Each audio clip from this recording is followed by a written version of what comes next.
Welcome back, everybody, to Scaled Success Reptile Podcast, episode 37. This is the first episode of November. We had a little bit of a break in between October and November because of the extra week in October. But good to see everybody here tonight. Thanks for joining in. If you guys have any questions for the guest tonight, make sure to drop a super chat, subscribe to the channel, hit the like button, and share this live out to everybody. And there's going to be a good one because, shed testing has something become very popular within the reptile hobby, within the breeding. And, we need to bring it to the colubrids, to the hognose. So we're going to definitely touch that based on that. A quick update to what's going on in the closed reptile world is we just vended this weekend at Repticon Tampa. And for anybody, that was out there, big shout out for stopping by, buying an animal from us.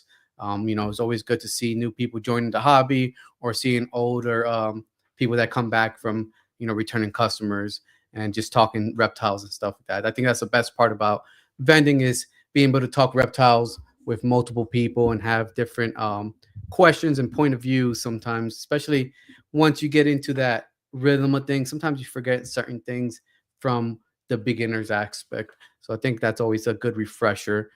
Big shout out to Vietnam Reptiles and Paul for Real 3D. We vended together this weekend. It was always a good time vending, with the family there. What else we got going on? Brumation season started already. So hognose are in the fridge.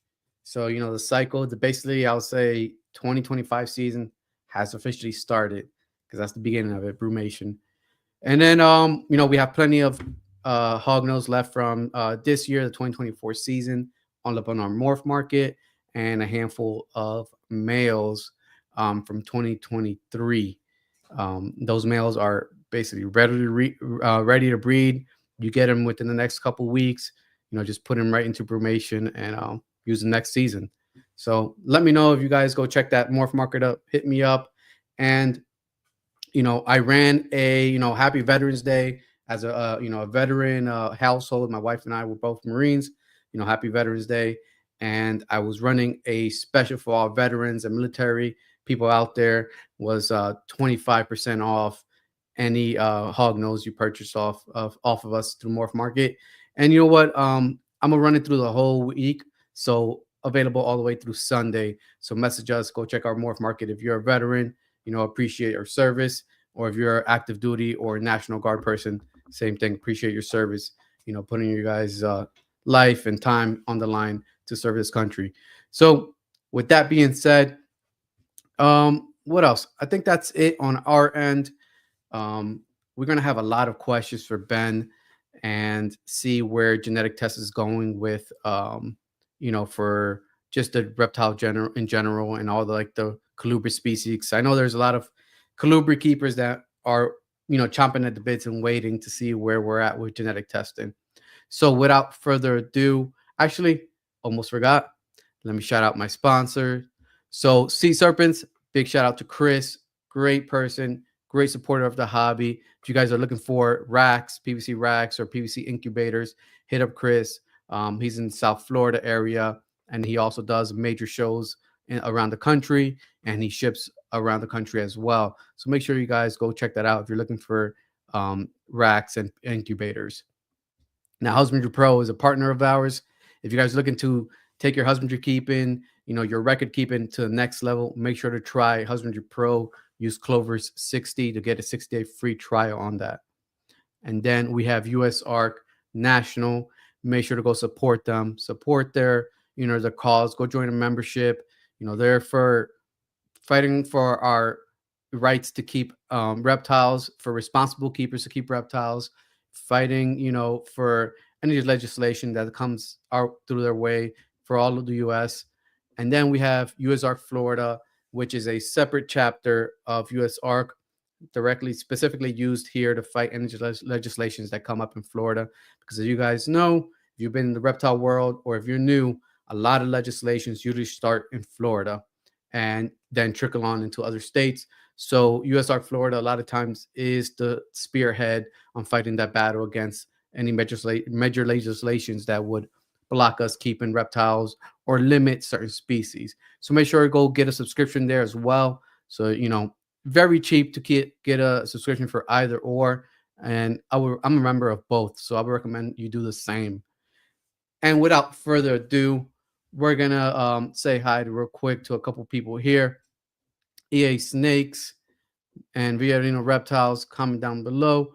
Thanks for joining us. Like I said, if you guys have any questions, drop a comment, say hi. And I know you guys want to know what's going on with the genetic testing world. And without further ado, let's bring on Ben.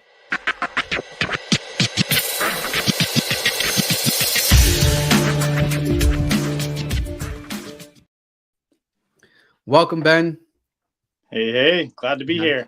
Thanks, man. Thanks for taking your time to, come here and talk genetics with us and, something you love, right? Oh, yeah, happily. Reptiles and genetics. And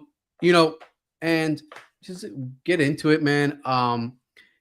Quick question. I don't want to go through I do want to go through your story, but I also want to dive deep into, rare genetics and stuff. Could you explain to us what's the mission of rare genetics and what made you start it? So, I guess that does kind of encompass my background as well. As far back as I can remember, I've been catching snakes and lizards and frogs and all those kinds of things.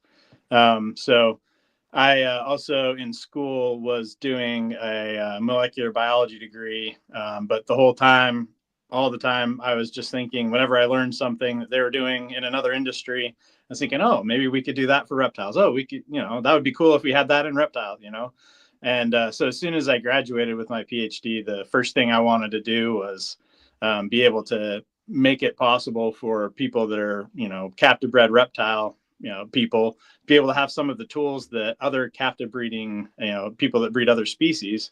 And I have a good friend before that, I had just talked with him online in chat room kind of places, message boards about breeding. And that's Sean Christian, who's my partner now with the business. He's the one that's in Texas. He's a serial entrepreneur, and we were at the Tinley Reptile Show in 2011, and he just said, hey, why can I just take a feather from a bird and mail it in and they can tell me if it's a boy or a girl? Why can't we do that with reptiles? I said, well, because nobody's figured it out. He's like, well, we should figure it out.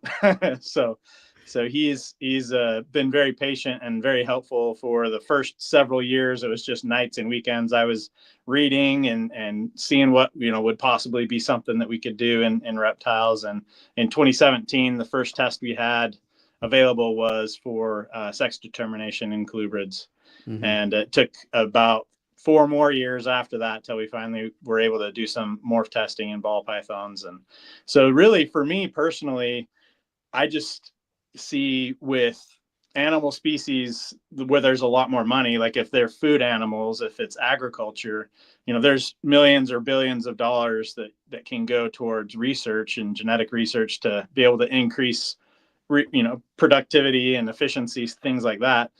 To be able to do something like that in reptiles is difficult because there's not that kind of research money and grant opportunities and things like that. Mm-hmm. But with Sean as a partner, and it's also my philosophy as well, I would much rather, instead of asking for money from a grant or from someone that wants to be an investor, I would like to bootstrap something that I can sell that's a service that will help people, and then use the money from that to design more, and then use the money from that to design more.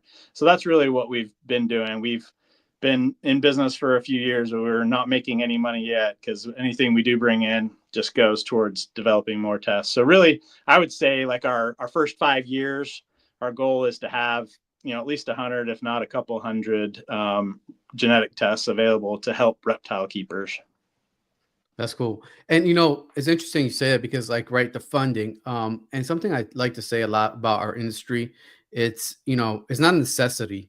We're in a luxury type of industry, right? It's the luxury of keeping reptiles or a pet, especially on the cost of certain, genetic, combos that are out there and stuff like that. So I understand the point of, the funding and being able to, there's no outside money coming in to our industry to try to figure out genetic testing for reptiles. Yeah, You it's know, difficult.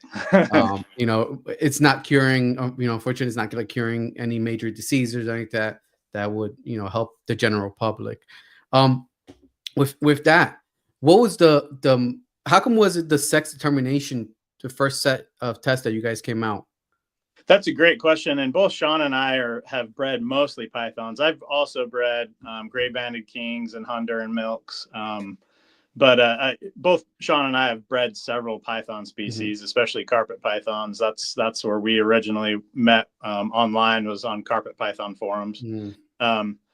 But yeah, the reason why is because a sex determination test, we wanted to start there. We really wanted to do it for the green tree python, but it was difficult. We spent a bunch of time and money and just kept hitting our head against the wall. And when you look at the sex chromosomes of pythons, they're X and Y, like it is in humans. It's X and Y, or the sex chromosomes. But in humans, the X is really big and the Y is really small. So there's a lot of difference between the two to be able to develop a test. But in pythons and boas, the X and Y look identical. Even when you do like a chromosome spread and staining, like you've probably seen like in a high school biology class, or maybe if you watch like forensic stuff, when you do those chromosome spreads and stain, they still look the same, the X and the Y for pythons and boas. And so it was very difficult to find some sequence that was unique to the X or to the Y. But in colubrids, they actually are ZW, which is like birds. And they also could have ZWs that look the same or look very different. And it happens to be that the Z in colubrids is really big and the W is really small. So there's a lot more sequence difference. And so it was easier to develop something in colubrids first. And that's why that happened first. We really did try to do a bunch of stuff with pythons, but it just was much easier with colubrids to start out. Okay. That's pretty easy answer. Yeah. And then from the first test, how long was it till you had genetic testing? From that sex test to actual genetic testing? It was a good 4 years. Okay. Yeah, it took a while. It was really some work that some researchers did in Canada and then at Eastern Michigan University. They were both focusing on morphs and ball pythons and being able to find the genetic difference that mutation that made. The very first one published was the piebald, and that was the Canadian group that found that. And so after they found that, and then the Eastern Michigan group worked on the albino and ultramel and lavender albino, and they published that. And then we ended up making some really good connections, partners that could help us. And that's when we hit the ground running real fast. So that's cool, man. And then, now there's other companies doing shed testing for reptiles and stuff like that. What sets Rare Genetics apart from the others? The biggest difference is we have more tests. We're the only ones that have anything for colubrids at all. And then for ball pythons, we have the most tests. And then another really big difference is we have a capability to run large panels. No other reptile genetic testing anywhere in the world does those like large panels. It makes it so like if you wanted to know, essentially like say I got this animal off of Craigslist, so I want to know what in the world it is, and I have no idea. We have a 30 morph panel for ball pythons now, and so I think it's $130. You get 30 tests done, so a per test cost is pretty awesome. But that's hard to do unless you have a high. It took us a while to build up that ability to have that high throughput and multiplexing to be able to do that for an efficient price. Yeah, and talking about pricing, currently you have a sale going on, right? We do, yeah. The month of November, 25% off anything through Morph Market. So even if it's, a deal that you get, like if you're testing the same animal for multiple things, you get a price break on those, and then you would get the 25% on top of that. And then any of you that if you have a bunch of colubrid babies and you wanted to do some sexing, or if you think you will sometime in 2025, it's totally fine to prepay, and you can use them in 6 months or 8 months or whatever. But this is a really good time for us, since obviously lots of babies are born in the summer, and then when it's cold, it slows down. Just to help us keep the flow through the cooler months, we like to give a discount in the cooler months, and we're able to do it at a better price for everyone if we have more volume. So if our volume shoots down a lot in the cold months, then it makes it so that the pricing isn't as good. so that's Because why you have to run certain amount of tests or that for it to pricing to make sense, right? On your end. Yeah, Okay. like for the panels, those large panels, it's going to be at least $1,000 whether I do one panel or I do 200 panels. The biggest cost, I have to do that sequencing run, and that sequencing run, they don't care how many samples I put on there. They're going to charge me the same amount either way. So it's really helpful to us to keep that volume up during the slower months. And so it's a good thing for all of you that, hey, that's a good time to buy. And if you can send them in during that time, great. But even if it's just to help us pay bills through the cold months, and then you use it in the summer when you have all the babies hatch out, still a good deal for you. So cool. And that's very cool to understand, like, that you can purchase right now and use later. Yeah. Specifically, you talk about sex testing and stuff. Next March, April, that's when we'll have babies available and stuff. Yep. So that's cool. So guys, take advantage. If you guys looking for testing, take advantage of the 25% off. Pre-order those up front. And how much have you seen the change of like the genetic test like demand from when you first started to like today? It's been really interesting. We had a ton of interest right off the bat, and like people kind of built up because it took us some time to build that infrastructure to be able to have the throughput. So the very first people that ordered ball python tests, some of them waited like a good 4 months to get their results. So that was bad. We didn't think that it was going to take that long, but so anyway, there was a lot stacked up at the beginning, and we did tons and tons. And then it slowed down some, but as we keep having new tests come out, then, we'll have a big batch of orders from people that, we're saving their sheds. And that's another thing, maybe some people that are listening haven't heard yet, like that shed, when that animal sheds the skin, if you remove that before it sits in wet or humid conditions very long, just remove that right away, get it somewhere dry, let it dry completely for a day or two, and then put it into a sandwich bag. Even at room temperature, I have some that have been in my basement for about 7 years and they still run. So even if we don't have a test right now for something, if you think, hey, in the future, I'd like to be able to test for this or that, or, it could be lineage information that eventually maybe it takes us 2 or 3 or 5 years to get to, but you can go ahead and put those sheds. Some people put them in envelopes and put them in a file cabinet, and, you've got that there and you can just pull it out anytime. So, yeah, I definitely have plenty of sheds waiting, for when the day comes. I actually have one here that I'm waiting for another animal send to shed so I can send for sexing. But yeah, with that, and that's a really quick question because I've done a sex determination shed test and have come with the unconclusive. Is there a reason why that might happen other than like a wet shed or anything else? Not usually. Okay. Pretty much the only time that happens is because the shed was degraded before it got to us. So the good thing about the way we test is if we get any result at all, it's going to be, it's going to be a real result. Yeah. If what you get back is it says rerun and we need another shed, that just means we just didn't see any amplification at all. And so there just wasn't any DNA there. So if that shed sits wet for a couple of days, it could be that it was bad before you even took it out. So that's the tough part. The other thing that we try to tell people, just send us a piece like the size of a quarter, or if it's like a small colubrid, you could go ahead and send the whole shed. If it's just a little baby, just send the whole thing. But what you want to watch out for is send us the part that's the cleanest and the most dry. So if it gets like shed and half of it's in the water bowl and half of it's out, like just rip the last inch towards the tail, give us that. and, you know, don't send the rest. Because if you put all of that in a Ziploc and it's even a little bit wet, then it'll destroy everything by the time it gets to us.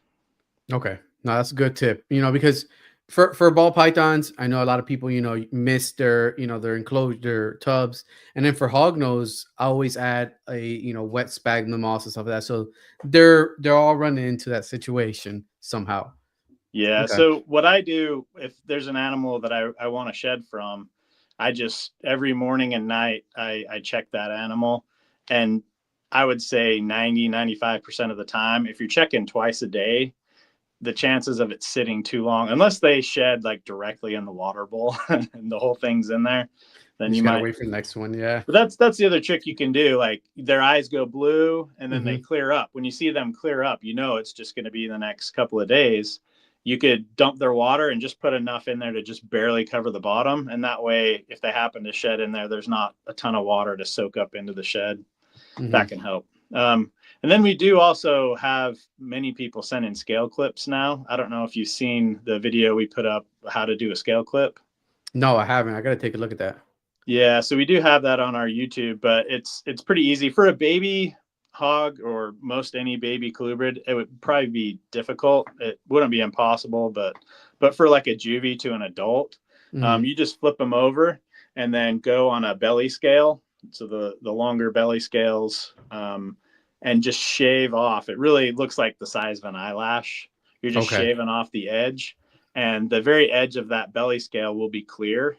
And if you just shave off that, I just use like the scissors that I use for pipping eggs, Hmm. just small scissors, shave off that edge. And then when you get it into the baggie, just circle and write like clipping so we know to look. Sometimes people will send it and not tell us it's a clipping, and we just think it's an empty bag. Yeah. But if you say clipping, then we'll hold it up to the light. We'll find it. I was gonna say that it's got to be hard to find, especially like like, you know, a male hog nose or something like that. It's very Yeah. small clipping. Yeah. Yeah, it's small, but we have very good luck with those because you don't have to wait for it to dry out. You know, it was right there, part of the animal, and there's not very much moisture in that. So you can clip it and go directly into a Ziploc, seal that, and send it in. And those, and I would do at least two in case for some reason something goes wrong in the first run. That way we Okay. have a second one we can go to. But like I said, you don't want to do that with babies. But then again, babies shed faster, so you don't Hmm. have to wait very long for a baby to shed. So that's a good thing. Yeah. And then right now, what species and how many tests do you guys offer? So right now for colubrids, the only test we have is the sex determination test. For ball pythons, I think we have 45 morph tests, about 45 morph tests now, Hmm. and then sex determination. And then we have in colubrids, I would imagine the first test, the next test we'll have will be a identity test for dry marcon. Hmm. And so right now we're able to separate out like the Eastern indigo, the Texas, and the Mexican indigo. But unfortunately we have to do some more sequencing to fill in more. But the idea for them specifically, the indigo keepers, it's very important for them to avoid inbreeding because Hmm. they do start to see some scale issues and different things if there's very much inbreeding. And so this will give them an opportunity for each individual. They'll be able to get an inbreeding coefficient, and then they'll also be able to compare those. If they have like 2 males and 3 females, they could put those in and look at the relatedness between those males and those females and know which male would be best to go with which female. Okay. So that's a test that will be first offered with indigos, but something we could do in other species as well. Okay. And then the morph testing will come very quickly. In 2025, I would imagine we'll have some for corns and hogs, maybe some rat snakes as well. We have Hmm. several samples from rat snakes. But yeah, corns and hogs, we should have at least some morph tests in 2025. And that's one thing I'd be very interested in knowing what you think, and anyone listening, message in and let me know. But like, you know, what are your top 3 for hogs, or if there's another species you're interested in, anyone listening, that's really good for us to get some feedback. Let us know what test would be the most helpful, because sometimes, well, we're limited by a couple of things. The number one thing we're limited by is how many sheds we have of that morph. So we need to have, like, if we're going to do lavender albino hogs, we have to have like 20 or 30 lavender albino hog sheds we know come from different individuals that are as unrelated as possible, but we know they are lavender albinos, or they're for sure 100% het or whatever. And then we can start that process. But you know, that's the first question is, which ones do we need to ask for and get people to send in? And so that's something I would love to hear from you and any of your listeners. Yeah. You know, I think one of the biggest ones, and I see a comment already, and I do agree, Arctic. You know, Arctic is an incomplete dominant, and there's sometimes where it's difficult telling that the animal has it, unless it comes from a super, you know. If it's an Arctic breed, and sometimes you have to, it's hard to tell. So Arctic, I would say albino, because I had that experience this year actually, where I bred triple het to triple het, and then albino popped up. You know, so now that albino threw a loop, and I have one hog nose that I'm not 100% sure what's in it, but it is albino and it's changing the color. You know, Interesting. so within that realm, and what else would I say? And then sable, I would say, because it's one of the most populars right now that everybody wants to put sable into everything. And then the upcoming next one is Swiss chocolate. And that's the newest morph that, you know, came out. It's another recessive. So I said within that realm, it will be really cool to see those testing. You know, and so where do you guys sit right now with, you know, the 2025 projection of having hognose and corn testing? Where are you guys within that realm? I would say we probably have enough sheds to do at least 2 or 3 different morphs in both species. We probably have more corn sheds than we do hognose sheds. So it might be more like 5 to 7 we have enough for right now with corns. Okay. But definitely we could use more hog sheds. So like if you know people that have Arctic and sable, and the other thing to keep in mind is if we're going to get 30 sheds in, if all of those sheds came from one sire to one female or to 2 females or whatever, that doesn't help us near as much as if we get 4 sheds from one breeder, 5 sheds from another breeder, 10 sheds from, you know, if you spread that out, then we get a better representation of the genetic variation within hognoses that don't, you know, that do and don't have that whatever mutation we're looking for. So I know some people are like, I have some, but I don't have that many. That's actually great for us to be able to get 2 or 3 from you and 2 or 3 from someone else. And, you know, maybe one person has a bunch and they can send us a dozen or something like that. Yeah. That's great. But those single people sending us 2 or 3 for a specific mutation is really helpful to be able to increase that genetic variation. That helps once we do the sequencing and put it in the software is able to pick out the correct mutation faster, and it saves us time in developing the test if we have more genetic variation in our sampling. Okay. And then with Arctics, it brings up a very interesting fact, because like with Super Arctic and Arctic, would it be one test or 2 separate tests? It's one test. So that's another good thing for people to if you don't think like a geneticist, this is something that it isn't obvious, you know, to someone that hasn't thought like a geneticist. But every test, whether it's a recessive or an incomplete dominant, once you look at the DNA level, all we're looking at is if there's 0 copies, 1 copy, or 2 copies. Okay. So if that mutation is for Arctic, the test will go in, we'll test the 2 chromosomes that have that gene, and we'll see if there's 0 copies, then it doesn't have anything. If there's 1 copy, it's a het. If there's 2 copies, it's homozygous.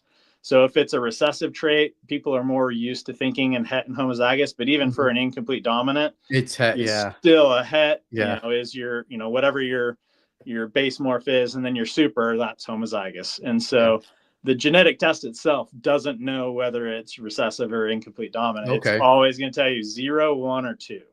Yeah. You know, and that's very interesting. And since we're talking about actual genetic terms and stuff like that, would you be able to give us a quick overview, like of how to explain like alleles, genotype, and phenotype, in from your professional point of view, you know. Yeah. I'm very happy to do that. And feel free to hit me back with follow-up questions. Okay. That's one of the most difficult things. Once you've thought about something for a long time, it's hard to remember what it's like to not know that. So, Yeah. so I've been told many times that it seems like I'm very smart, but I don't do a good job of explaining it. So, so please hit me back. But I got you. so when you talk about alleles and genes, and loci is another term sometimes people hear. Those are similar things, but they're not exactly the same. And so a gene is a chunk of DNA sequence that codes for a protein. And then that protein goes and does a job. So that code itself is the DNA. And then the RNA is a transcript that goes to be able to be made into a protein. So it's kind of 3 different steps. And so the gene is just that region where that, let's say it's OCA2, that if there's a mutation in that, you get an albino, whether it's in a mouse or a human or a ball python.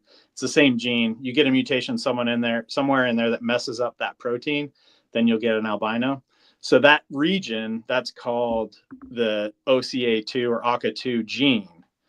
Now, any changes in that are different alleles. So if it's a wild type, or the kind of the normal sequence of that gene, that's one allele. If it has some mutation that makes it an albino, that would be a second allele. And so there could be many different alleles. Some of them may cause albinism, some may not. But that's the gene is the area where that sequence is that codes for a protein. Alleles are different versions of that sequence. Okay. And then, you know, and this is a term that I've heard and I've thrown around in the world. It's like, you know, multiple genes sitting on the same allele. Would that be considered like, what's it called, gene linkage? So it would be multiple alleles of the same gene. That makes sense. Not the other way around. So Gotcha.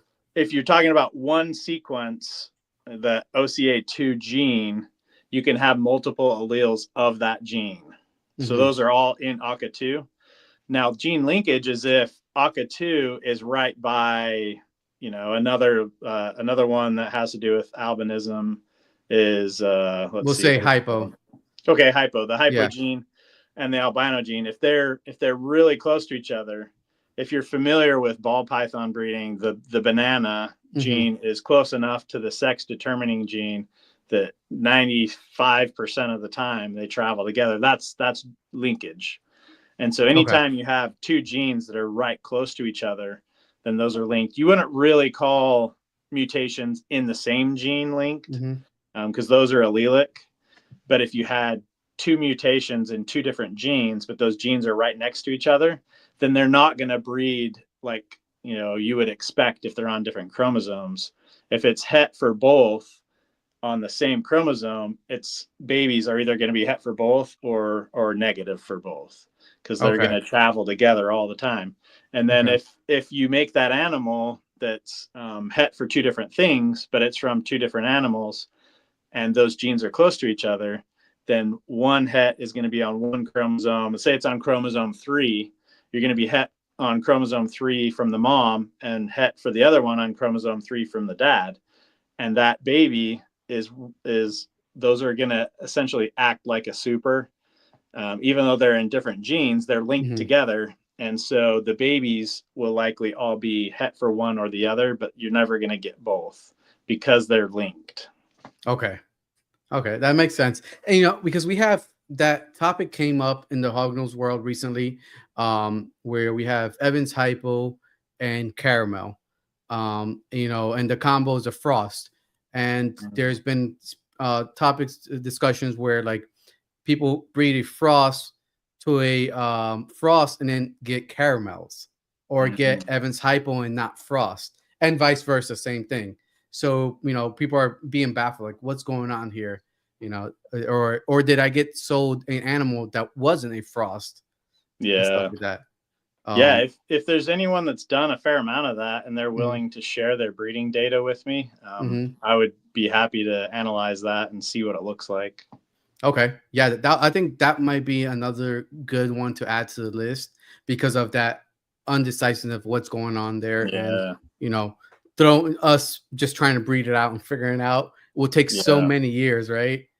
oh yeah, So all that stuff. And then another thing too, where I come from the hognose world and colubrids, and then you know, ball pythons, where you know, in ball pythons it's codoms, and then in the hognose world say incomplete dominance. Same thing. What are your thoughts on those terms? in genetics, they're definitely not the same thing, and Okay. nothing. I've never seen a morph in any reptile species that is actually a codominant mutation. I've Okay. never seen that. So yeah, if the norm in hognose breeding is incomplete dominant, then you all get an A. That's what it Okay. should be. Okay. And Eh, I've tried to get more people. I mean, since I was in an undergrad, I've been posting in forums mhm. and in groups and in chats, and then talking to people at shows like. No, like none of these are codominant. They're all Okay. incomplete dominant. So, so you're So using the can correct term. so can you explain to us what codominance actually is then? Yeah. So, first of all, with incomplete dominant, this will make the most sense since that's what we see in reptiles. Mhm. You have one extreme has two copies the same. So let's say that's your normal or your wild type. The other extreme, you have two copies of the mutation. And then in the middle is your het. And you see three different phenotypes. So you're asking earlier about the difference between Mhm. genotype and phenotype. So genotype is the code that's there, the phenotype is what you actually see. And so with an incomplete dominant, you have three different phenotypes. So like with pastel and ball pythons, that was the first incomplete dominant I ever saw, and they were calling it a codominant. I was like, that's not a codominant, that's incomplete. So you have a normal, you have a pastel where there's one copy, and then you have a super pastel where there's two copies, and you can tell them apart. That's incomplete dominance. So with that in mind, codominance, the best explanation of codominance is with our blood cells, our red blood cells. When your red blood cells are moving through your body, we all know, like if you're ABO blood type, right? We're all pretty familiar with that. You need to get blood typed, and that has something to do. The RH factor has to do with, if one parent is positive, one's negative, blah blah blah. Most people have been exposed to Mhm. that some. So that ABO, what that means is if you're A blood type, on the outside of your red blood cells, there's an A there. Like the molecule says, "Hey, I'm A," and every red blood cell that goes by, there's an A there. If you're B blood type, every red blood cell that goes by has a B on it. It says, Mhm. "Hey, I'm a B blood type." Now, if you're AB, you have A's on there and you have B's on there. It's not like you're in between or anything like that. Like you Okay. fully have A's, and it sends that message to any receptor that it goes to. I am an A and I am a B. There's not any integration. Like we were talking about with pastel, you have kind of three different things Mhm. that are a different amount of pastel. With this, you fully have A's and B's, or you have just A's, or you have just B's. So I guess you could kind of think of it if you had like a spotted snake and you bred it to a striped snake, Mhm. and then you got a snake that has both spots and stripes, that could be a codominant mutation. Okay. Gotcha. Okay. That makes sense. But if it's a blend of the two, whatever the two homozygous ones are, if it's a Yeah. blend of that, if it's in between, that's incomplete dominant. Gotcha. Okay. See, that makes sense, you know, and talk like the codominance for term. I wonder, do you know where how it got adopted into the ball python world? Do you know? Okay. Somebody messed up. Gotcha. Gotcha. You know, and then in hognose and colubrids, you know, we talk about polygenic traits. hmm Um, like how does it differ from like single trait genes and like what do you see on the breedings? Yeah, so polygenic, it's a very different breeding strategy if you're working with a polygenic trait versus a simple Mendelian or single mutation trait. Mm-hmm. So with a single mutation trait, these things we've been talking about, recessive, incomplete dominant, you can predict the outcome of a breeding where the genotype of the two parents. You can predict the outcome of that breeding pretty well if there's only one location that affects whether it's a sable or whatever. That's pretty easy.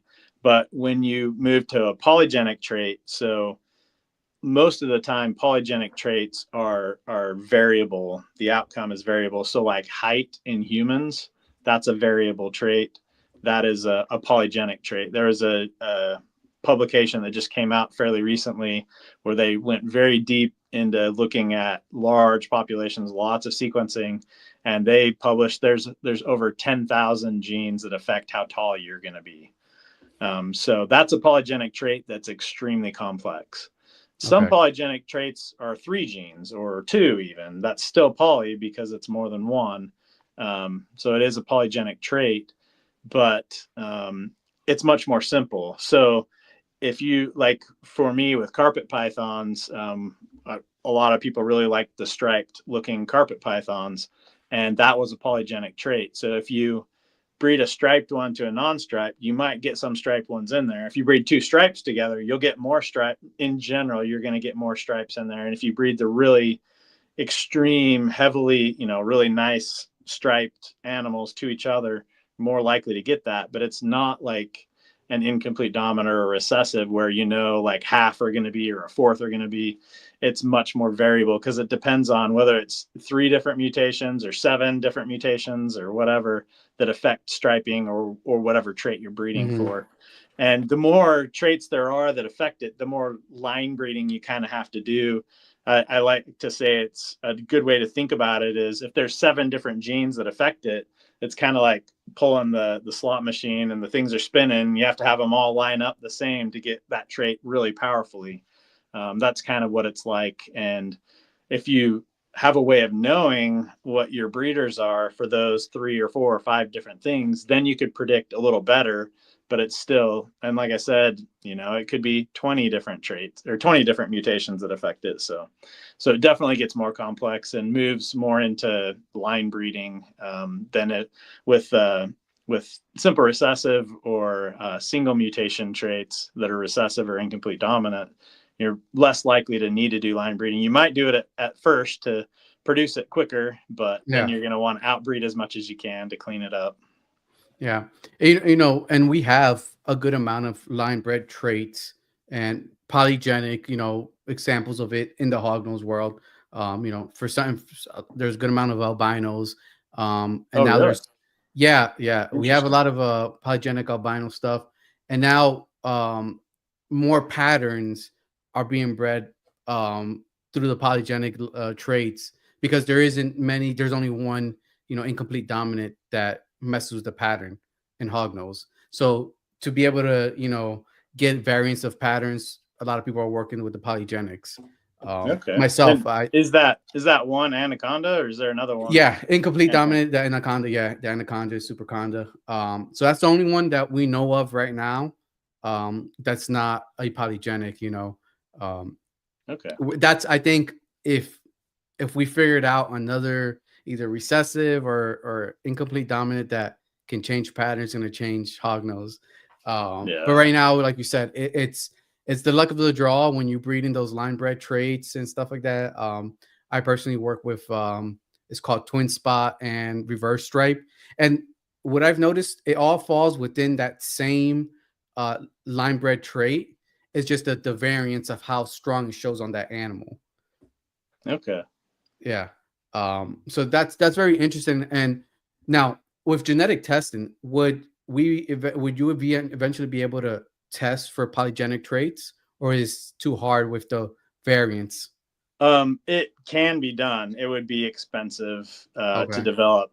So if, let's say, for example, we could figure out there's 4 different genes that affect something, we would have to figure out what those 4 are and then develop a test that tests all 4 of those locations. So it would be more expensive to develop and more expensive to do that test for customers, because it's 4 times as complicated. And that's only if there's only 4. If there's 21, that's way more Yeah. time to get it developed. But like in humans, there's been so much sequencing and so much money to develop tools and ways to figure out what's going on. They could test 10,000 different ones and give you a pretty freaking good estimate of how tall. They could just take a little DNA sample from an embryo and say, okay, that baby's likely going to be between 5'6" and 5'8" or whatever. They could do that because they have all of that work that's already been done. And so the more that we do, the more whole genome sequencing we do, the more we could work toward cool projects like that. But that's like, I would be extremely surprised if we could do something like that in the next 5 or 10 years. It would take a concerted effort from breeders to get the samples and the money together to be able to make that happen. It's not easy. Yeah. And then I can imagine too, like you said, the money's going to take to get the amount of tests done, and then to actually have those line bred traits to be able to, I would say, like, somebody takes, they say, extreme red albino, outcrosses it to something else, labels it extreme red albino. Yeah. It really doesn't express the, Yeah. the line bred trait. So I can see where that can definitely get complicated. Oh yeah, because when we're trying to label things and sequence them and put it into the software to help us develop the test, yeah, any of them that are mislabeled, that's gonna slow things down and potentially give us output, say, hey, this is a likely location, and then we go there and test it and we know right away, no, this is garbage, and that's likely because something was mislabeled and sent us down the wrong road. Yeah, I could definitely see that. And have you guys had that battle in the ball python world, where like receiving sheds when you're trying to develop new tests? We definitely don't know for sure, but that Yeah. certainly could be part of why some of the tests, some of them we go through one round of sequencing and it's really easy and the test works great. Like clown was the first one we did ourselves, and that was beautiful and easy, and that test has worked great all the time. But others like monsoon, we've been working on that along with some other people, people in Canada and Europe and stuff as well. And none of us can get that to work right. And I don't know, maybe some of that is mislabeling. Maybe it's something weird with how that gene or that mutation work. I don't know. Just there definitely are some tests that we try to develop that are way more of a pain than others. And part of it certainly could be mislabeling of the original samples. That's very important to have samples come in that are properly labeled. And if you don't know, just properly label it as that. Say, hey, I bought it as this, but I haven't bred it. That's still helpful to us. We may use that when we're validating tests.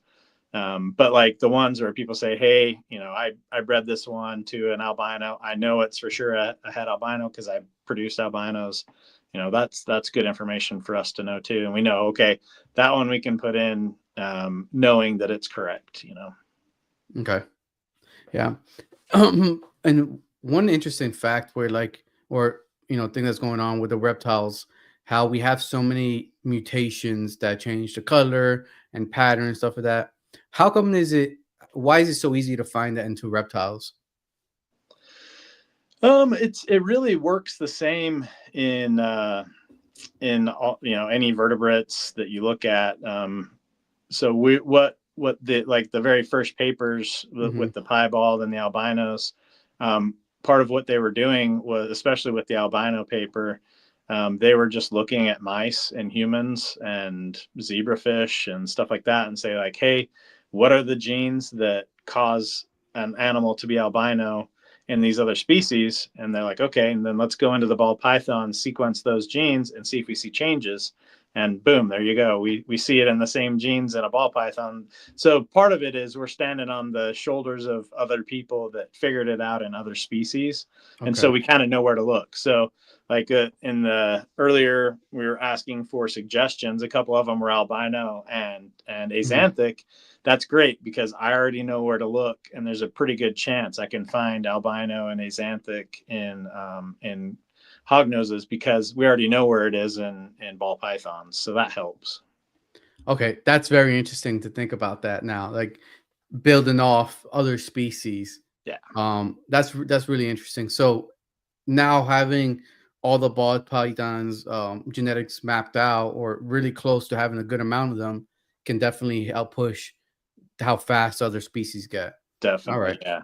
Okay. Yeah. So there's about 1.5 billion base pairs in various snakes. And they do vary a little bit from that, plus or minus a few 100,000 or whatever. But when we can narrow it down to like 4 or 5 genes, instead of having to look at 1.5 billion base pairs for that mutation that causes something, we can narrow it down to, a few tens of thousands or maybe a couple 100,000. That makes it way easier and much more likely we'll be successful. So, Yeah. And to even hear those numbers, those are still big numbers, yeah, to think about. Instead yeah, of like a ones, twos, or 10, it's still a lot of sequences, right, to be able to do. yeah. One of Okay. my favorite things to do when I was working as a teaching assistant and when I was in college Mm. and we had students coming through, I would have a genome up. So you have 1.5 billion base pairs in this file. And I would, you click like on the scroll bar, so it will scroll a full page at a time. Yeah. So I would just hold that down, and you just seeing all of the sequence just flying by, but the scroll bar isn't even moving like Oh at all. man. Yeah. 1.5 billion is a freaking lot of A's, T's, C's, and G's to look at. It's just not humanly possible, and that's why the software, the bioinformatics, is so important. We can generate the sequence easier Mhm. than we can analyze it. And every year that goes by, sequencing is getting cheaper, but we're also developing more tools to help us analyze because it's just not physically possible for a human being or even a pack of 10 of us all Just looking at sit there that. and You yeah, can't do that. That's not physically possible for a human being to process that kind of information. for sure. And then um I lost my train of thought because I was gonna go with that with the amount of genes. Um Man, I had a question for you and I got stuck in your answer. What was say, and I'll get back to that when I remember it. But what are the advantages you would say for the fence sitters that are saying genetic shed testing is going to be you know bad for the industry, and what would you say the advantages for that? I can tell you from like the horse, people that keep captive breeding with Hmm. horses, with dogs, with cats, poultry in the state of Utah, where I did my PhD at Utah State University. I think they produce, it was like 50 or 55 million turkey a year. So those turkey breeders, they hired a person with a PhD and animal science, genetic testing kind of a person to work for them, just to optimize things to make it so they knew the most efficient way. Because for them, they can't put food on the table and pay their bills at the end of the month unless they're making money from Hmm. from this breeding. There's a much higher percentage of turkey breeders that have to get that down, otherwise they don't pay their bills, versus with reptiles, a lot of us are able to do that as a side business. So I would say that it's proven very, very important in other captive breeding. What I can tell you from ball pythons, and I don't know if it will be the same in other species, but I would imagine it will be similar. People that are very interested in moving their genetic project, their projects with the species they're working with, they want to move that fast and be on the cutting edge. Hmm. um, Genetic testing makes that so much easier. Like if you're trying to make something that's, a triple or a quadruple something or whatever, or, you're getting 2 or 3 incomplete dominant morphs into, a couple of recessive morphs or whatever, like there's absolutely no way you could do it faster than you can with genetic testing. Like that's going to save you years of time, waiting to prove out breeders and stuff like that. Like this, right after they hatch out of the egg, you can find out and know which ones to keep, which ones to sell. And you're able to communicate to the people buying better. When you sell a posset, what we found out with ball pythons, at least, if you put something up as being, albino, posset, axanthic, then some people will go to buy that. Even if you price it the same as an albino, some people psychologically see, oh, but it's posset axanthic. I don't have any axanthic and I don't ever plan to breed axanthic. So I don't want to buy that animal because it possibly has axanthic in it. And so you go to the next one. It might even be a similar price, but you buy that other one that doesn't have axanthic in it. So there's kind of like the psychological thing when you're going to sell the animals. It's kind of nice to not have to post possible in your description, so that way which ones didn't get the one you were hoping to get, and you can sell them faster, and those customers aren't going to have something in them being like, oh, I hope this proves out. They already know that it's not there. And then of course the ones that do get it, which ones got it, you can save them back. You don't have to save 8 females hoping at least 2 or 3 of them have what you want. You can pick the 2 or 3 right out of the beginning, use them as breeders, sell the others that didn't get it, and move on. So it's pretty indispensable if you want to really improve your genetics quickly. What we do see is the people that, maybe they've been in it for a long time, they produce a whole bunch of what they produce. They're happy with where they are.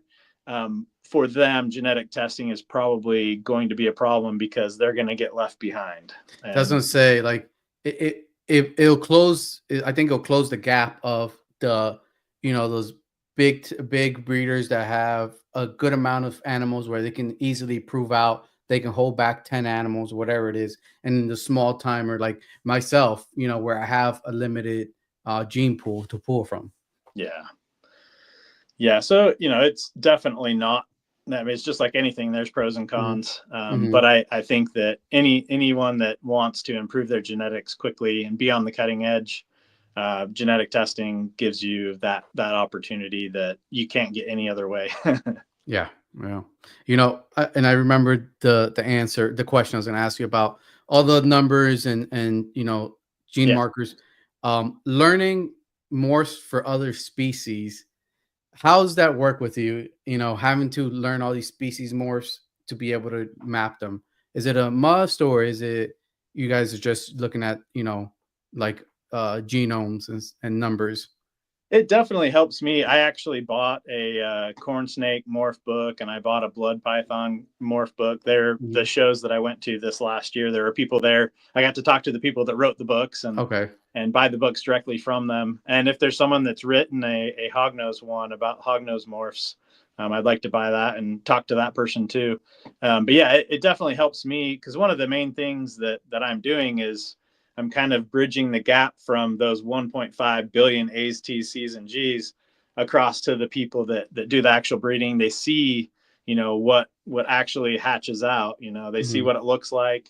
If I just think about the A's, T's, C's, and G's, or I just think about the animals that are hatching out, I can't really do the job I'm doing. I have to be able to bridge that, between that. So I since I've been breeding ball pythons for 20 years, I'm pretty up to date on that, but I'm definitely having to learn, and I'm learning some retic and berm and, all of those. The good thing is a lot of it's very similar. And, sometimes there'll be things that'll pop up, be like, okay, jaguar and carpet pythons is likely the same, or at least in the same gene as spider and ball pythons, which also might be, similar to batik and bloods or whatever. There's definitely some, and then, the most obvious ones are the albinos and axanthics and stuff like that.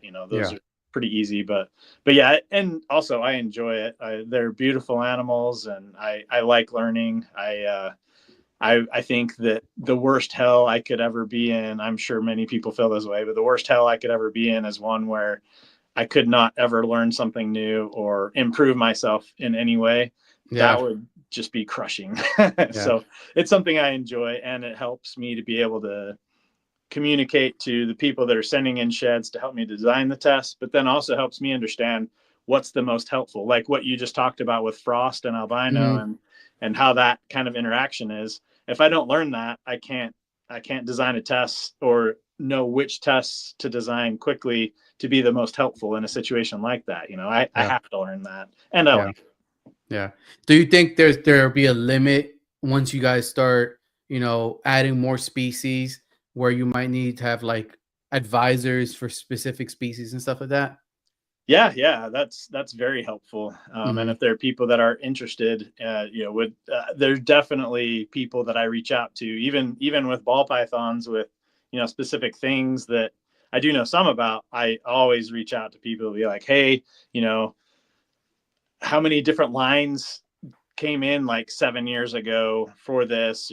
We're seeing something a little weird here. Is that because there was a line from Europe and a line from New York or whatever? And some of those people that are really deep into that specific morph know all that history. They know those people. They've talked to them at shows, and they've worked with both lines or whatever. There's really, really detailed information that only the people that are deep into it and have been for years, they're the only people that are going to know that. Yeah. And sometimes that information is really helpful, because sometimes we found probably about 1 in 5 or 1 in 6 ball python morphs have more than one mutation that causes it. So when we do an albino test for albino ball python, we're actually running 3 different tests, because there's 3 different mutations. One of them we know is like the candy or toffee. It's a little different looking, but the Mhm. other 2, it looks the same. Yellow belly is the same way. There's 2 different mutations that make yellow belly. Ultramel, 2 different mutations that make an ultramel.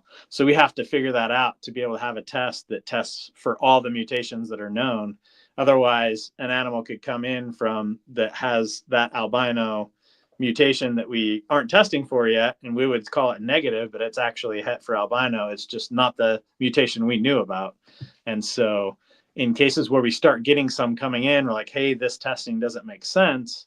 We can reach out to the people that have worked with those, and someone's like, oh yeah, well that came from this person, and that came from, and he actually got that as an import in Europe, whereas all the other ones came from import in Florida. So it's possible it's a different mutation, and that way we can get some sampling from the other potential line and then figure out, oh yeah, there is a second mutation, and then change our test to be able to cover both. So yeah, that Okay. anyone interested in specific species, and even at that really detailed level, have a lot of background. Maybe they're the first to import it in, stuff like that. That be able to have some relationship with those people is very helpful when we're designing and starting to use that test and maybe see some weird results. Then I definitely am reaching out to those people. Yeah. And, and then another thing too, like the health aspect of our animals we're breeding, and just talking about the dry mark-on test, that's very interesting because I think that'll be also helpful in hognose because we have such a small sample from the wild, where like let's say like the albino gene, where you see that there's a lot of not a lot, but there's a good amount of bug eyes coming from the albino gene. And, people are saying it's from the inbreeding process of it.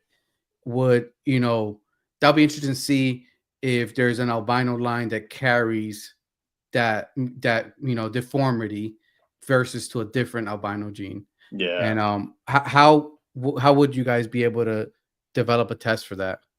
So the first thing I would want to do is work with people that hatch out several of those and Hmm. find out what you want to look for is, do you see bunches of bug eyes from the same females Hmm. over multiple years, or do you see it like, okay, in 2021 I had like 5 clutches with it, but in 2022 I had 0. Hmm. And if you're getting bunches, it's always these 3 females that I get some bug eyes from every year. Or is it this year I had a bunch, the next year I had none, the next year I had a couple? That would tell me whether it's genetic or whether it's environmental. So Okay. if it's genetic, if it's the same 3 females every freaking year, then it's more likely that's genetic and we could test for it. If it's environmental, and we may not ever figure out if it's something with incubation or humidity or where you put it in the incubator, or maybe your incubator went out for 8 hours that year and not, that's going to be harder to know for sure, and definitely not something we could test for. Okay. And I think that would be the situation where, females are producing bug-eye animals, and people are trying to get away from it. If one of those animals pop up in the clutch, you sell it as a non-breeder, or you try not to breed that animal to try to get out of that cycle of those deformities. Yeah. So if you all have a pretty good feel for that already, and it does seem to be specific females, then what we would want to do is whole genome sequencing, like we're doing for dry marcon. And then what we would do is look at females that produce some with bug eyes, and then we definitely would want to look at the ones with bug eyes. And then we would also want to look at females that never produce bug eyes. If we had like 30 or 40 or 50 of each, that we know that group, some are bug eyes and their offspring that do have bug eyes, versus the females that never produce bug eyes, we sequence their whole genomes and do the same thing we're doing to find these morph mutations. We should be able to find some markers or some genetic changes that seem to always be in the group where there is bug eyes, but never in the group that doesn't. And then we could test for that, be like, oh, yep, that will increase your chances of bug eyes by 20% or 50%.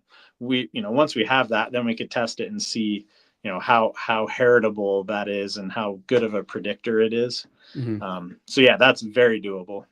Okay. That's really cool, because that's one thing that I've thought about. And I think people talking about in the background with, like these closed group conversations is, mutations, right? We take the goods and the bads that we have.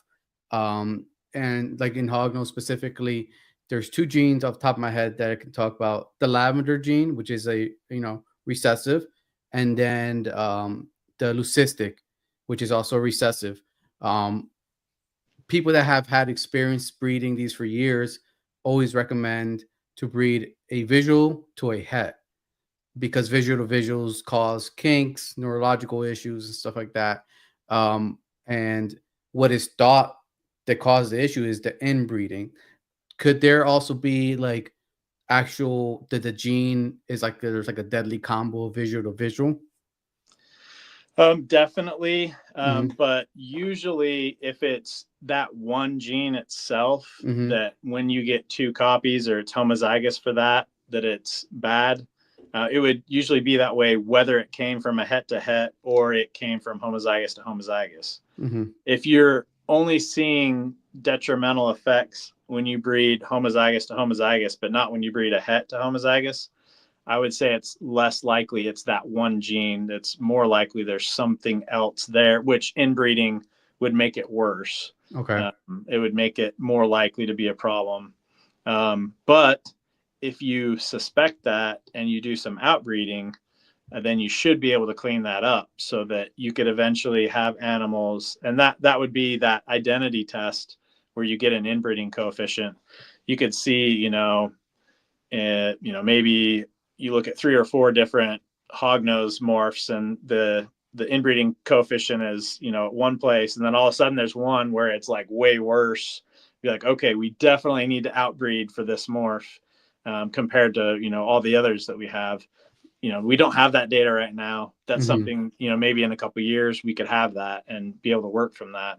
But yeah, if they're seeing that in homozygous to homozygous, but not in heterozygous to homozygous, then there's a chance we could breed it out and get rid of it.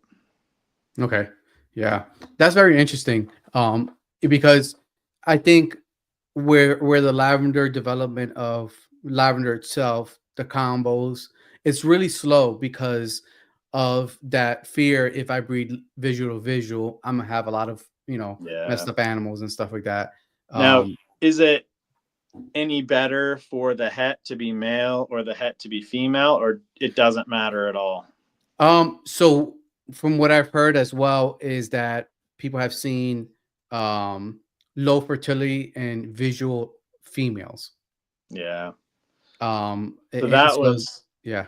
that was the same with caramel ball pythons. Like the Hmm. fertility was zero. Like they would never have a good clutch, and a lot of the Hmm. time, if they got pregnant, it would end up killing them. Hmm. So that if it's just one sex that's the problem being Hmm. homozygous, then yeah, it could be something that that one mutation does affect their reproductive ability.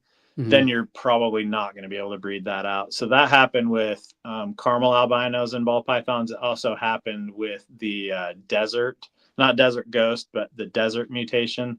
That was the same way. The females just were not able to reproduce, and so that kind of killed that project, which is a bummer because that was a really cool one. But Yeah. Yeah. when the females can't breed, uh, it's no good. And even the ones that were het for desert couldn't breed.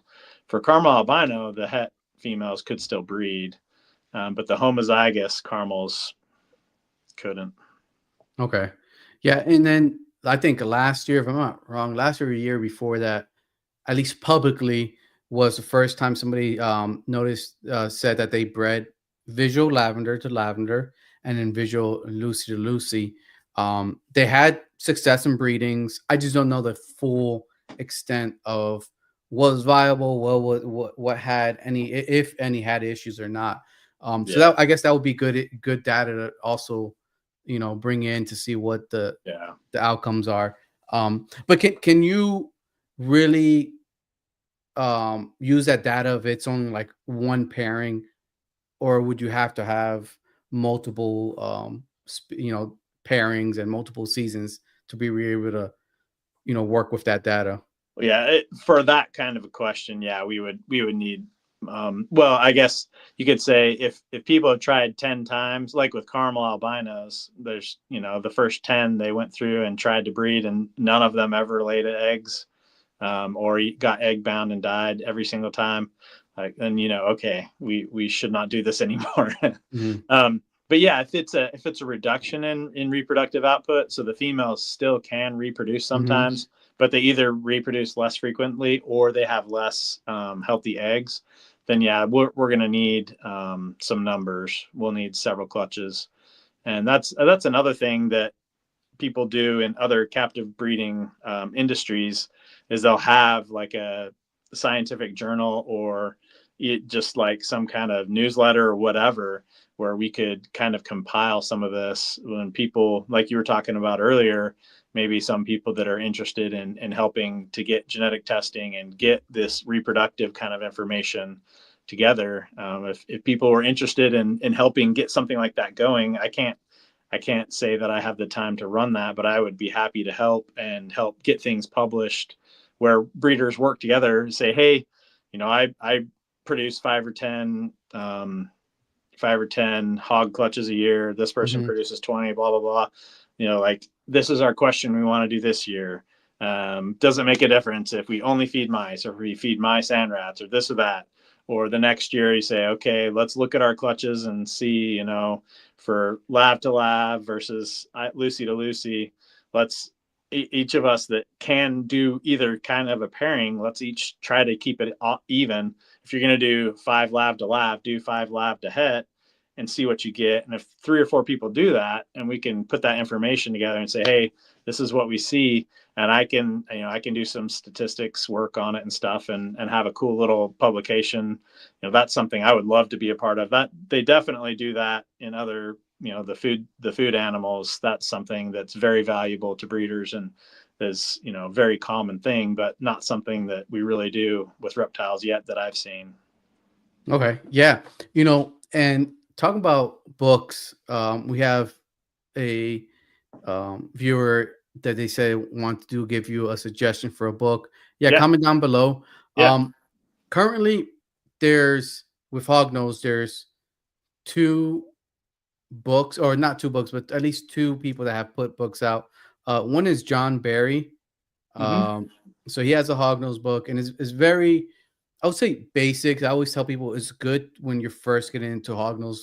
Gives a good what's it called, coverage, a good amount of different topics. Yeah. And then you have um I forgot his actual name, but Hognose1 is his Instagram.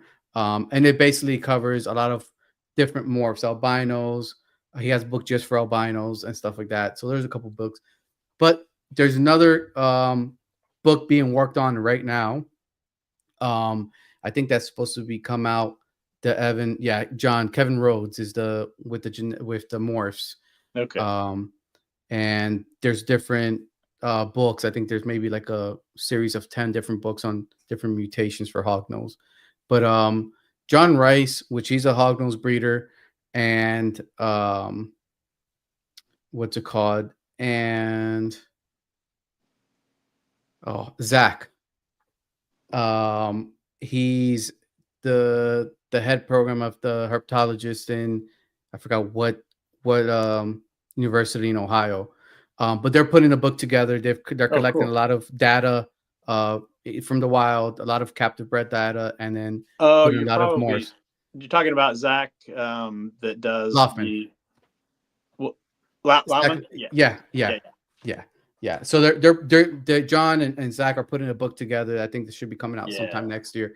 And so I got to meet both of them at Kluberg Fest. Okay, cool. Yeah. I'm really looking forward to that book.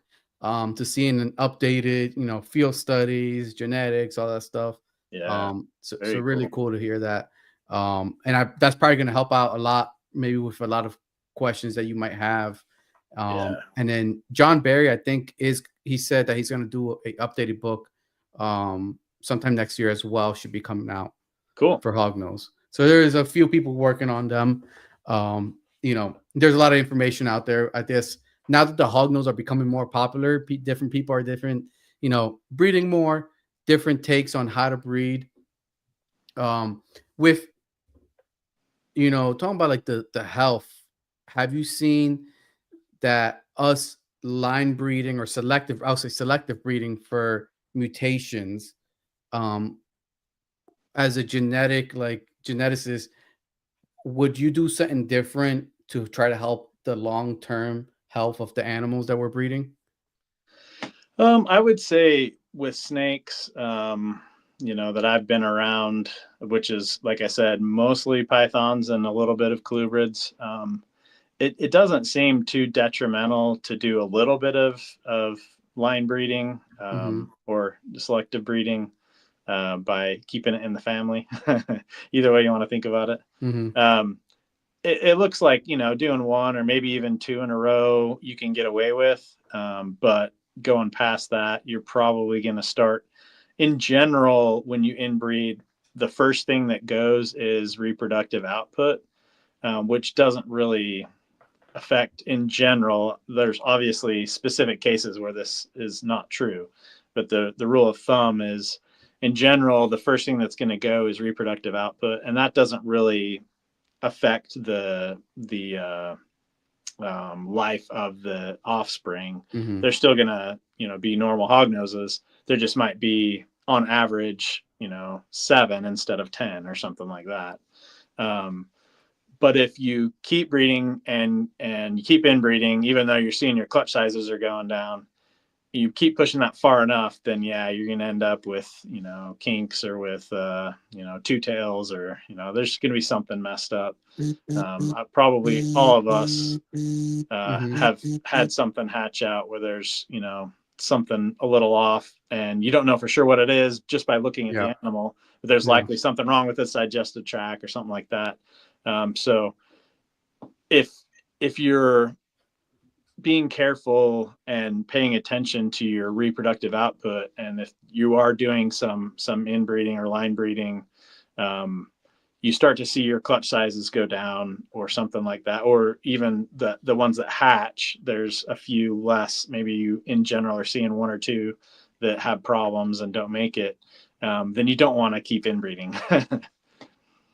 Okay. Yeah.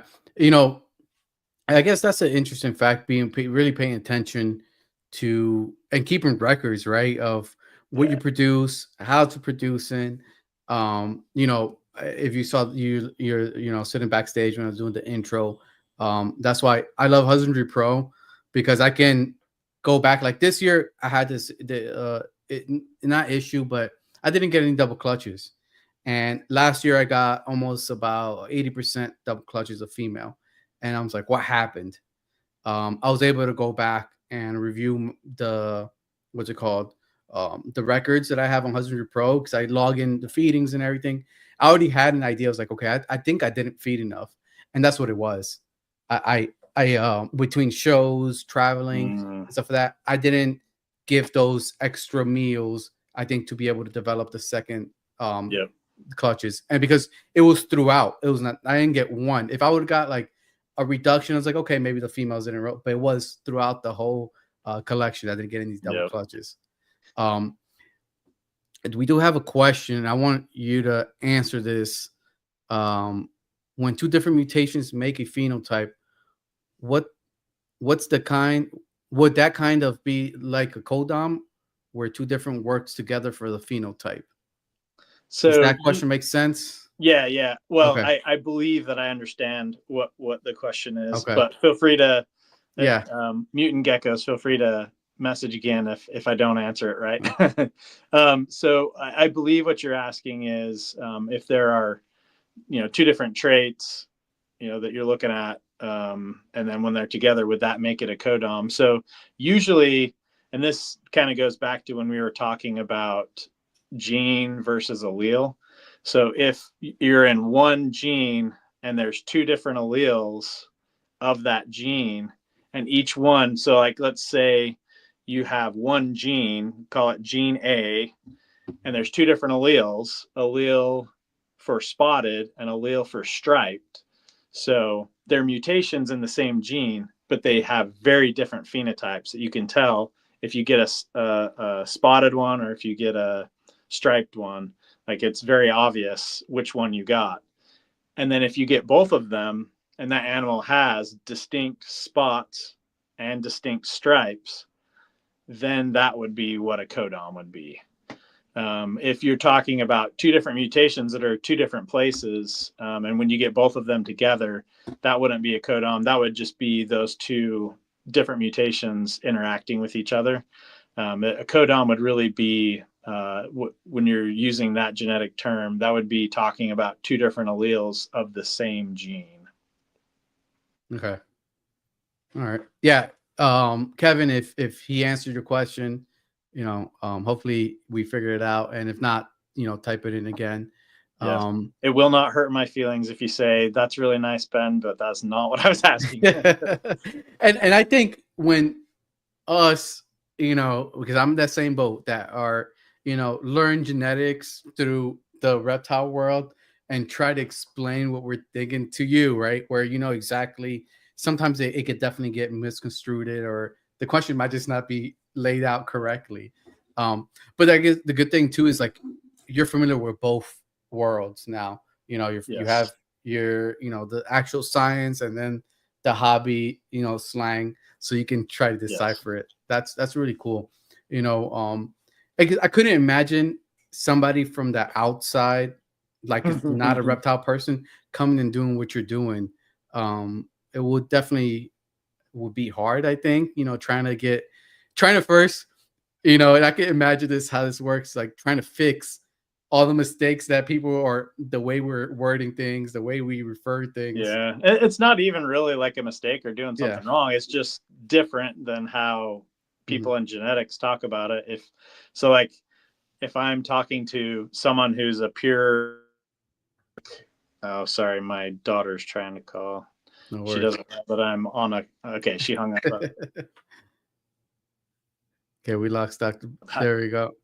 I have it on night mode, but they are on your favorites. Bypass. My kids are on bypass, so yeah. Anyway, sorry. Hopefully she'll call her mom instead of me. Sorry, what were we talking about?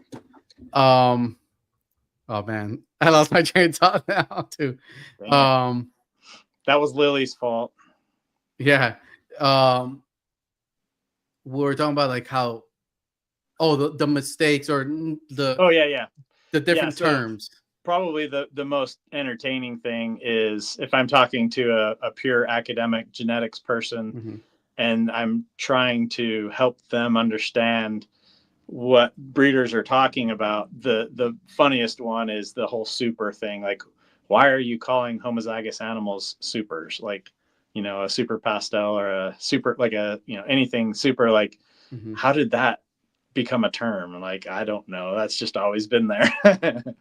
But in genetics, that's not something we would, a genetics person would ever say. You just call it a homozygous version of that mutation. You wouldn't call it a super. That's and the other one is paradox. That's not a genetics term. Okay, That's just reptile keepers that say that. gotcha. So, and I'm interested because I love to learn and stuff like that. Paradoxes. What would you call that in genetic terms? The two most common genetic anomalies that produce something like what we call a paradox are a mosaic or a chimera. So those are genetic terms. Okay. And a chimera is when two or more embryos usually join together, and so you actually have some of that individual has the genetics of one animal, and then another part of it has genetics from a different animal. Mm-hmm. So it's like you could think of it as like, and sometimes it happens in humans too, where you have a twin, but you kind of like, they joke about it in like TV shows, like I ate my twin or whatever. Yeah. But like that, you can literally have a person that if you do genetic testing on part of their body, it will give you one genetic result and another part will give you a different one. It's extremely rare, but it can happen. And then if it happens with a reptile species where the two individuals, maybe it was, a het-to-het breeding, so one is homozygous, but the other one's a het, so you can actually see there's chunks of it that are albino and other chunks that aren't, Mm-hmm. that would be a chimera. A mosaic is where there's usually some kind of chromosome problem early in embryonic development. So we all start out as one cell that splits to 2, 4, 8, 16, 32. So like if something happens when there's 32 cells and one of those 32 has a problem and loses part of the chromosome, then all of the daughter cells from that, any divisions from that one cell, which would be like 1/32 of that individual once it's born and grown up, will have a different look, a different phenotype.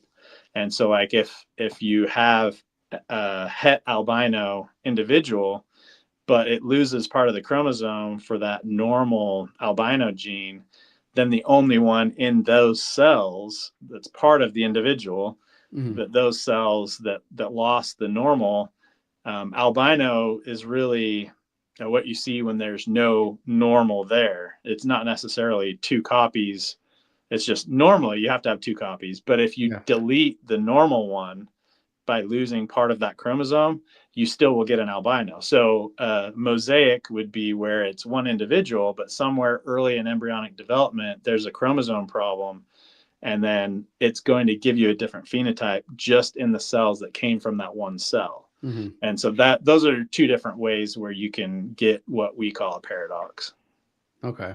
And then so like, and that brings a very good topic up because like um albino, you know, you get some paradoxes and stuff like that. It seems like it's very common in albino where you get the paradoxin from the normal, right? Now in hognose we have toffee belly, where about 99% of the time as it grows, it starts developing paradoxin. Interesting. Yeah. So that's now that that'll be interesting to see if what causes that. Would you guys be Yeah. able to test for that? I don't know. That's interesting. I haven't heard of something like that in other species. So Okay. yeah, that's a new one. So when Yeah. they're born, they look all the same, but as time goes Cor- on, they'll develop paradox looking spots. Correct. Yeah. Some are born with like maybe one or two very small spots. Some are born with none, and as they develop, they start developing. Yeah. Yeah, that's pretty Yeah. cool. It Yeah. might be like the in humans where you get like the patches of The skin that are vitiligo. like Yeah. more vitiligo. Yeah, Yeah. maybe I don't. But yeah, that's a new one to me. I'll have to look up some pictures of that. That's pretty cool. Yeah, definitely. I'll send you some pictures. I definitely have pictures of like the development of couple and stuff like that. That would be cool to see and Yeah, see if that man, now think about it where it is where you didn't, it's not maybe not paradoxing It might be, mosaic probably or something like that, right? Instead of Could be. yeah. That's interesting now. And then it's interesting because too, some people, I have a friend that prefers some combos where you do toffee belly like Azantic, prefers Azantic hypo because you don't get the paradoxing later on, so then it stays clean, And then some people like the paradoxing part of it Mhm. too, you Yeah. know. I guess that's a little bit like bananas and ball pythons, where some of them will develop those black spots. And if you Mm-hmm. do certain combos, you can get bananas that don't have any spots at all, and Mm. others where you get more. That's kind of like it, but not exactly the same. Yeah, not exactly. Yeah, because I'm trying to think of the toffee belly combos. Generally, they all, you know, I'd say like a good percentage, at least a 90% develop the spotting. And there's Interesting. no like rhyme or reason on where it starts or how it starts. Huh. Yeah. Yeah. That's cool. Yeah. With rare genetics, what is coming up down the pipeline that you want people to keep tabs on? I would say number one thing is let us know. Especially, we do have a YouTube show that comes out Hmm. every Tuesday night. Let us know in the comments there or on our Facebook or Instagram pages. Comment on some of our stuff. Let us know what you're the most excited for. So that's really a big part. First of all, is what sheds come in for us to develop the test.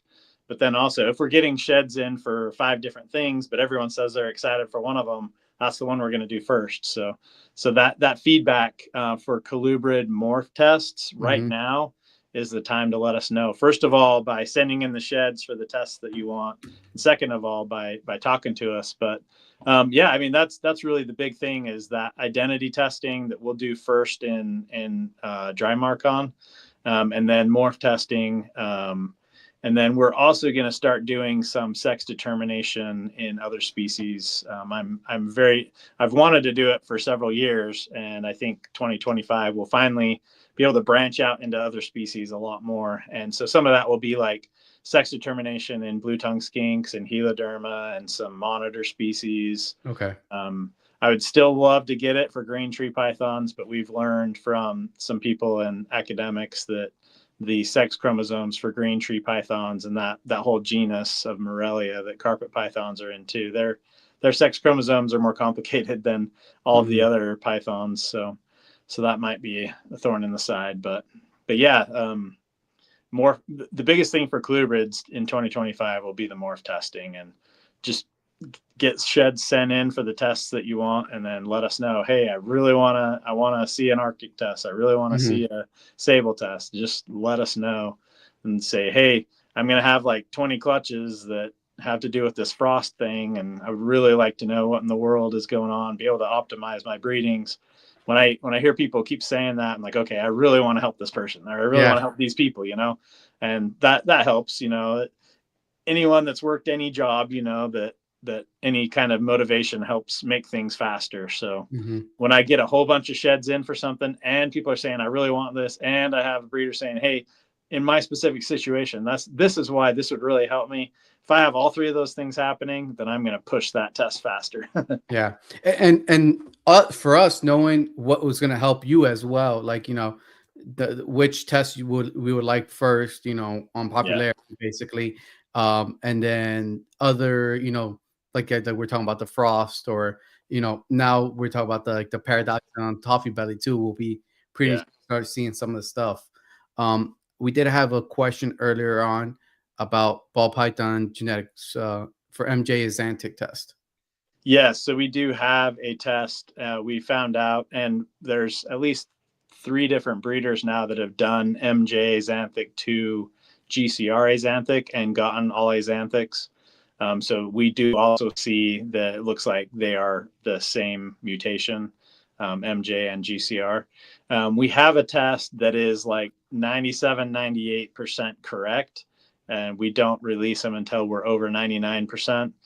So we're still working on it, but we're very, very close. So like I said earlier, we started with these 1.5 billion base pairs. With MJ specifically, we're more down to like 500,000. We have a pretty certain area, and we've got one mutation that is so close, but it's not perfect. So we are, I'm very hopeful in the next month or two we will have that MJ and GCRA xanthic test. Okay, that's good for answering that question. And then with ball pythons, any other tests coming down the pipeline like in the next couple months? Yeah, thankfully we've got lots in the next month or two. Monsoon, I sure hope we can wrap up. We've been working on that forever, and Monarch and Paint and what else? There's several of them that have been a pain in the butt, but we have more data coming in and over the next week or two, and then we'll do more sequencing. So in another month or two, we'll have even more if we don't have them yet. Confusion, we have an acid test. So acid and confusion look very similar, if not identical, but they are two different mutations. So we do have an acid test. We don't have a confusion test yet. The best I can do on confusion is like 85% right now. So we have a lot more work to do there, but that's coming. Yeah, there's a whole bunch. I would imagine by 3 months from now, we probably have another 20 ball python morphs. Wow. Yeah. How many ball python morphs are out there right now that people are working with? I think on Morph Market or World of Ball Pythons, I want to say it's like 250 different ball python morphs, something Okay. like that. I could be wrong. If somebody listening knows the number, let us know. But I think that's kind of the ones that people have accepted to be real heritable mutations that someone has done multiple generations of. I think that you're in the 250, something like that. Okay, so you guys are about halfway there on getting most of these tests done. We want to get at least the 60 most common ones. Yeah. So we're at 45. We at least want to get to 60. Maybe we get to 70 or 80. But yeah, I would say at least 60 to 70 will do.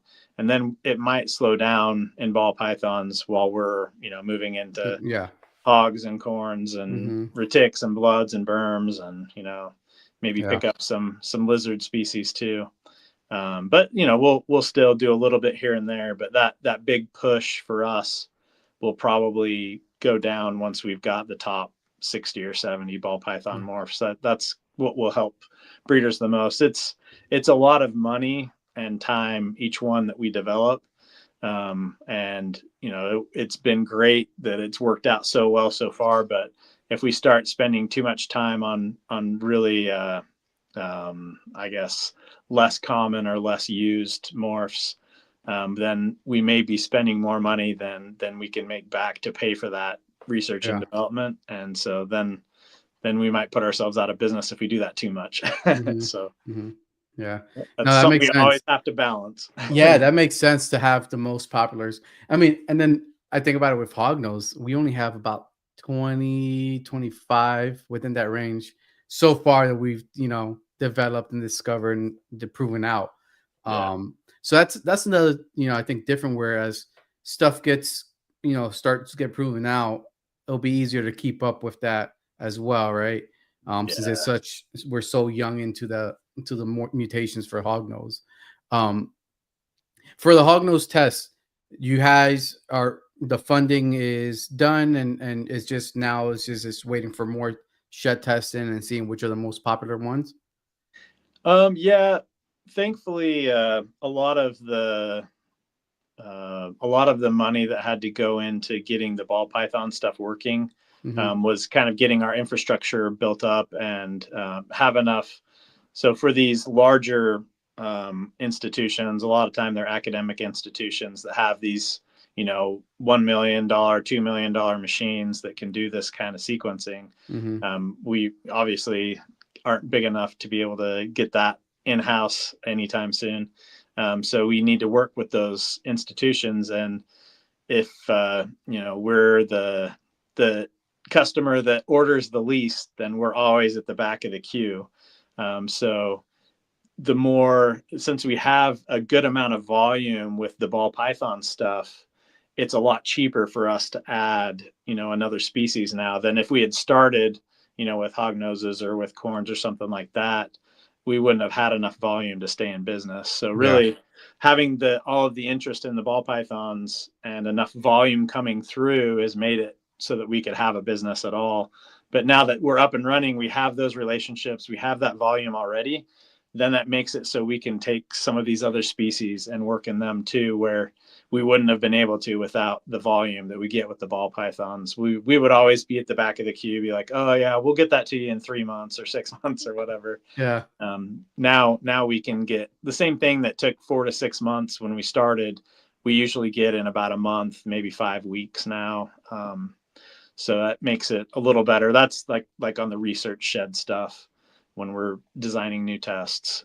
So yeah, I would say, really the thing, people not necessarily needing to, donate money to help make anything happen, but if there are tests we have that can help you, then I promise you that we are not making any money at all so far.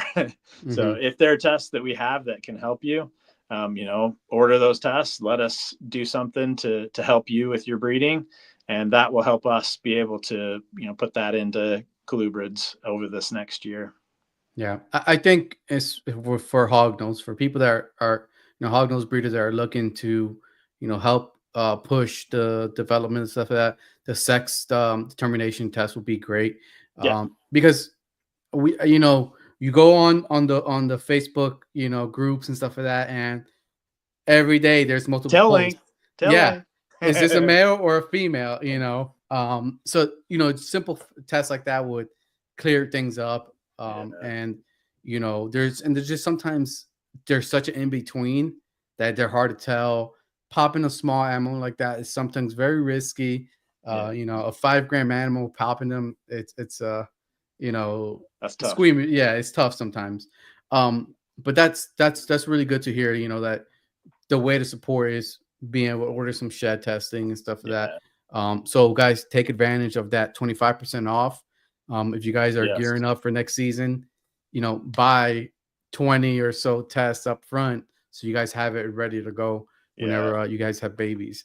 And then one of my last questions is, I have two, is what's the time frame for 2025 for hognose and corn snake test? I think in the first quarter we'll have at least something in either corns or hogs. And then I would hope once we get the first couple in each species that it'll be fairly easy to get, 2 or 3 more.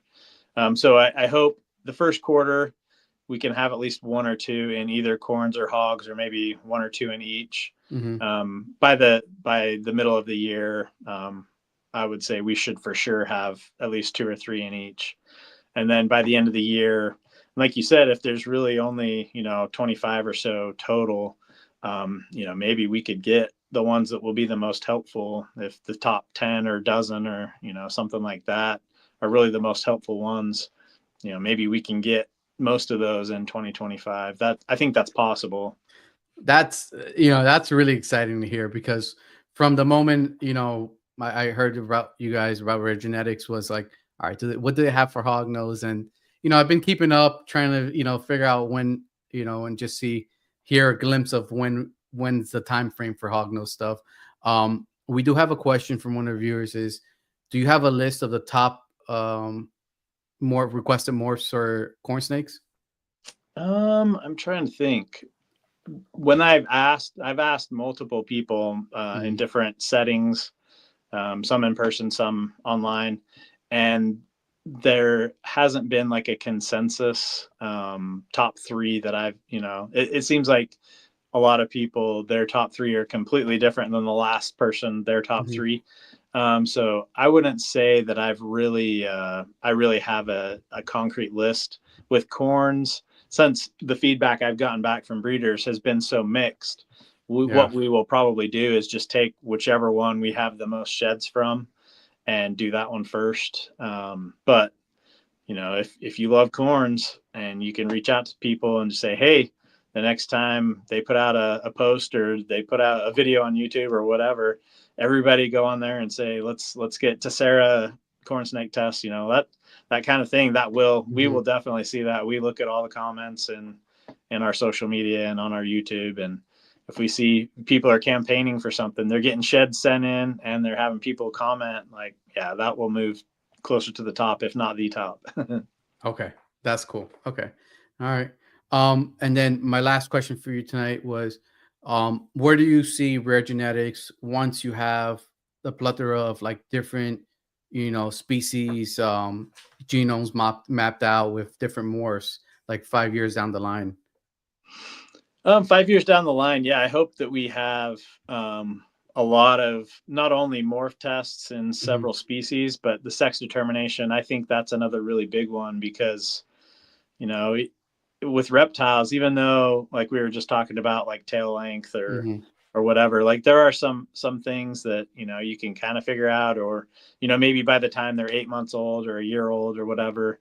But I really think it will be helpful to keepers and breeders. And honestly, the very, very first genetic test we had purchased through our website is Rare Genetics Inc. My brother had just helped me, because he's a web developer. He just helped me put it up, and we hadn't told a soul. And I have no idea how this guy even found it, but I get on the next day. I'm like, oh, we have an order. Like, nobody even knows we Yeah. have this website, but we have an order. Well, it ended up being a guy that owned a tattoo shop, I think in New York somewhere. And he had this corn snake in his shop. Her name was like Betsy. I can't remember. He's Hmm. like, I think it's a girl. I'm not sure. But anyway, he'd had her there all this time. And I had her in the shop for like 10 years. He's like, I'd just like to know if it really is Betsy or if I need to give her another name. And so there are a lot of pet keepers that, they get off of Craigslist or from Petco Hmm. or, whatever, and want to know what the sex is. So that's another thing. I would like to be able to do that in many species. Yeah. Um, but for me personally, what would be fun is more of the identity testing. And I would have fun looking at, like, I don't know, king snakes, milk snakes, different groups. We call them, like, I breed some Hondurans. So it would be Hmm. interesting to get some from zoos, look at Hondurans that are, we know came from Honduras, and then kind of compare that and see how much mixing there is in our private collections in the United Yeah. States. And it would just be kind of fun to look and see. And even just like, even if we were just looking at inbreeding coefficients across different species and subspecies that are in like captive populations, it would just be kind of fun to be able to look at that and compare it to what's in the wild and stuff like that. And also be able to look at reproductive traits. So that's what I did for my PhD. I looked at reproductive traits in ball pythons and which ones were heritable. So like if you want to increase your number of eggs, or, the size of a female at first reproduction, or various things, the more whole genome sequencing we do, the more we could look at those kinds of things. And markers like in animals that like retics, where you kind of want to have a smaller retic is worth more Hmm. money. Find markers that are likely to lead to having more of like a smaller size, or, things like that. Those Yeah. kind of more complicated questions, I hope I can be playing with in 5 years. That's really cool because like you said, like the retics, like the percentage and stuff like that, and I guess Yeah. if you can guarantee percentages based on tests, that would change so many. Yeah. Yeah, that would be really cool to That, see.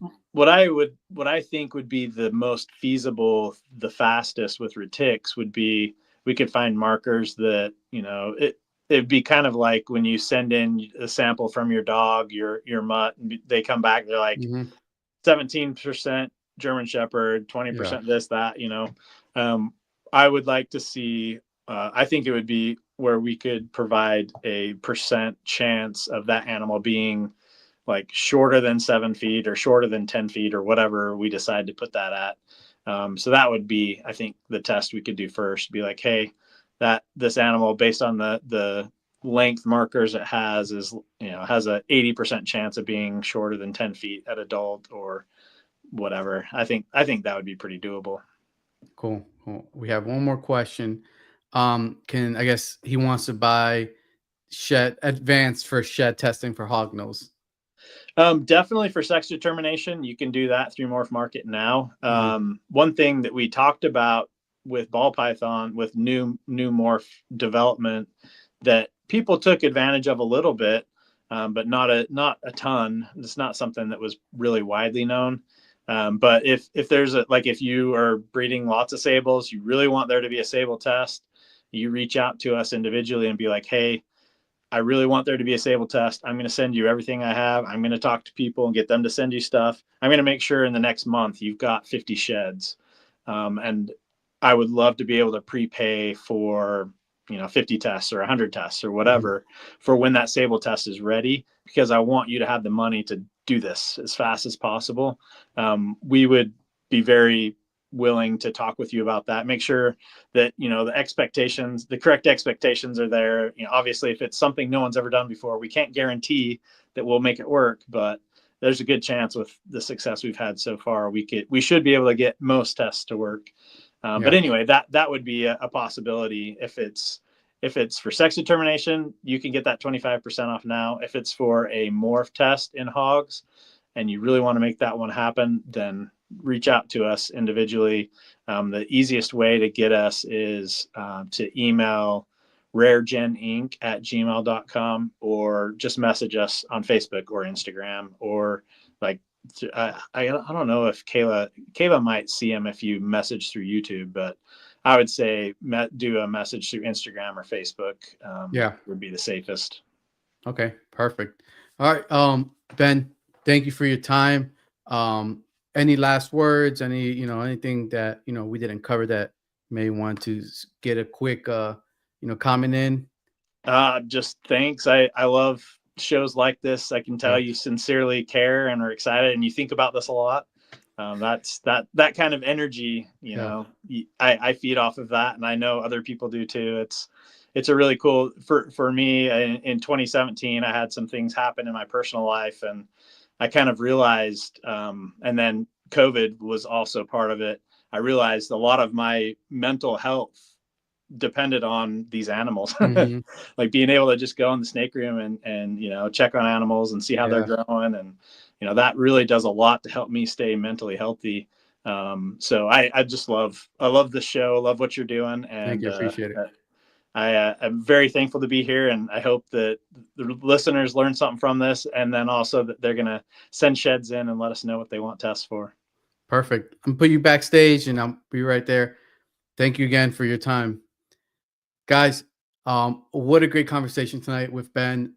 Cleared up questions I had where, I was saying maybe a certain term, maybe I was saying it wrong, or I was using it in a wrong term, situation. But thanks again to Rare Genetics. Thanks, Ben, for coming on the show tonight. And we'll see you guys on the next one in the next 2 weeks. Thank you again. Make sure you guys subscribe, like, and if you guys want to hear the audio, we're on Spotify and other major streaming services. We'll see you guys on the next one.